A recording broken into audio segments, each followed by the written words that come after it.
د کابل او اسلام آباد ترمنځ په سیاسي جګړه کې د ډیورن کرښې د بندېدو ترخې اقتصادي پایلې.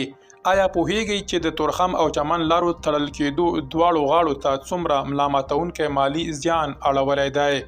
تازه خپاره شوي ارقام ښیي چې د سوداګرۍ بندېدو د پاکستان اقتصاد سخت ځپلی او د افغان سوداګرو ملا یې هم داسې ماته کړې چې بیرته رغېدل به یې کلونه وخت ونیسي.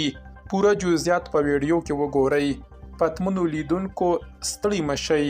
پر ډیورن کرښه د افغانستان او پاکستان ترمنځ له نښتو او شخړو وروسته د دواړو هیوادونو د سوداګرۍ په ټپه درېدو له امله یو لوی اقتصادي ناورین رامنځته شوی چې تر ډیره یې تاوان خپله پاکستاني لوري ته رسېدلی دی.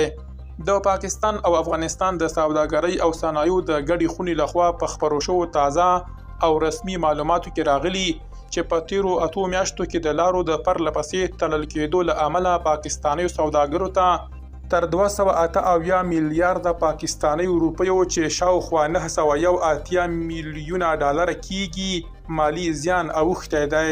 د یادې خونې مرستیال ضیاء الحق سرحدي پاکستاني رسنیو ته ویلي چې افغانستان د دوی د توکو لپاره تر ټولو نږدې او ارزانه بازار و، خو د تلې له 21 نیټې راهیسې د تورخم او چمن په ګډون د ټولو لارو تړل کېدو د هر څه په ټپه ودرول. بل لور ته دا جګړه او بندیزونه د افغانستان لپاره هم بې تاوانه نه دي. راپورونه ښیي چې افغان سوداګرو او اقتصاد ته هم په دې موده کې نږدې 140 میلیارده پاکستاني روپۍ چې شاوخوا 494 میلیونه ډالر کیږي خالص تاوان اوښتی دی. افغانستان د لارو د تړلو په لومړیو 3 میاشتو کې له 80 میلیونه ډالر زیان سره مخ و، خو همدا کچه په 6 میاشتو کې 200 میلیونه ډالر او اوس په 8 میاشت کې نږدې 500 میلیونه ډالر ته پورته شوې ده. خو د پاکستان لپاره تر ټولو لوی ګزار دا دی چې هغوی نه یوازې د افغانستان بازار بایللی بلکې منځنۍ اسیا ته یې هم د صادراتو لار بنده شوې ده.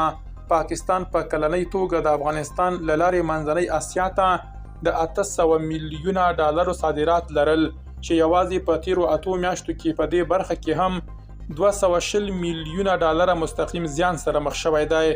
د شمیرو له مخې د دغه کړکېچ له امله د پاکستان په ټولیزو صادراتو کې د افغانستان غوښنه ونډه له 4.5 سلنې څخه 1.5 سلنې ته راټیټه شوې ده چې دا د اسلام آباد لپاره یو ستر اقتصادي او تجارتي شکست ګڼل کیږي. درنو لیدونکو له